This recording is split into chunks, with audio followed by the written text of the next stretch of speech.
आणि आता एक महत्त्वाची बातमी, राज्यातल्या बोगस शाळांविरोधात शिक्षण विभागाने धडक कारवाईला सुरुवात केली आहे। शाळांच्या तपासणी मोहिमेदरम्यान अनेक बोगस शाळांची पोलखोलच झाली आहे। पाहूयात या संदर्भातला हा एक स्पेशल रिपोर्ट।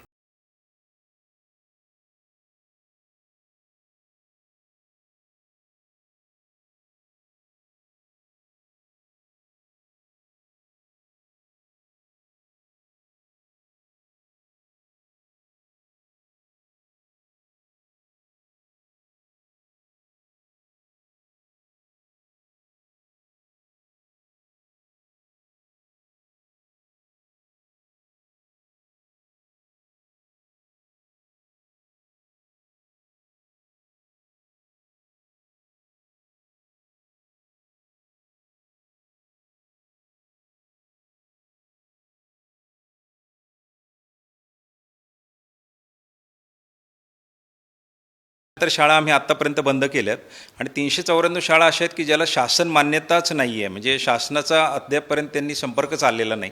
तर अशा 394 शाळांना आम्ही नोटीस दिलेली आहे, तर त्या कदाचित त्याही बंद होतील। आणि जवळपास 100 शाळा अशा आहेत की ज्यांनी प्रपोजल दाखल केले तिकडे, पण त्याची मान्यतेची वाट न बघता सुरू झाल्यात। तर त्यामध्ये आरटीमध्ये तरतूद अशी की त्यांना दंड करता येतो। तर अशा 98 शाळा ज्या आहेत त्या दंड झालेल्या आहेत, म्हणजे त्याच्यामध्ये 1 लाख रुपये दंड आणि 10,000 रुपये पर डे दंड अशी तरतूद आहे। तर त्या प्रोसेसमध्ये जवळपास 100 शाळा आहेत। या तपासणी दरम्यान शाळेचं मूळ ना हरकत प्रमाणपत्र शाळांकडे आहे का याची तपासणी केली गेली। सीबीएसई किंवा अन्य बोर्डाचा दावा करणाऱ्या शाळांकडे संबंधित बोर्डाची मान्यता आहे का हे तपासतानाच शासनानं दिलेलं LOI खरं आहे का याचीही तपासणी केली गेली। शाळेने जो दावा केलेला आहे की हे प्रमाणपत्र आमच्याकडे आहे, ते प्रमाणपत्राची क्रॉस व्हेरिफिकेशन जी आहे ती शासनाकडून किंवा CBSE कडून केलं जाईल।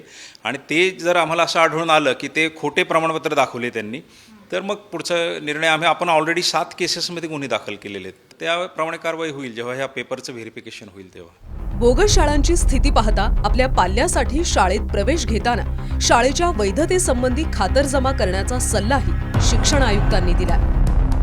शाळेत प्रवेश घेण्यापूर्वी शाळेबाबत पूर्ण खातरजमा करा। शाळेकडे संबंधित बोर्डाची आणि सरकारच्या मान्यतेबाबतची सर्व कागदपत्र आहेत का हे तपासा। तसंच शाळेनं सरकारच्या मान्यता आदेश नंबर गेटवर लावणं बंधनकारक आहे, तोही तपासा। तरीही शाळेबाबत काही शंका असल्यास शिक्षणाधिकारी कार्यालयात चौकशी करा अशा सूचना देण्यात आल्या। त्यामुळे नव्या वर्षात तुम्ही तुमच्या पाल्यासाठी शाळेत प्रवेश घेत असाल तर सजग राहा आणि योग्य तीच शाळा निवडा। प्राची कुलकर्णी, साम TV न्यूज, पुणे।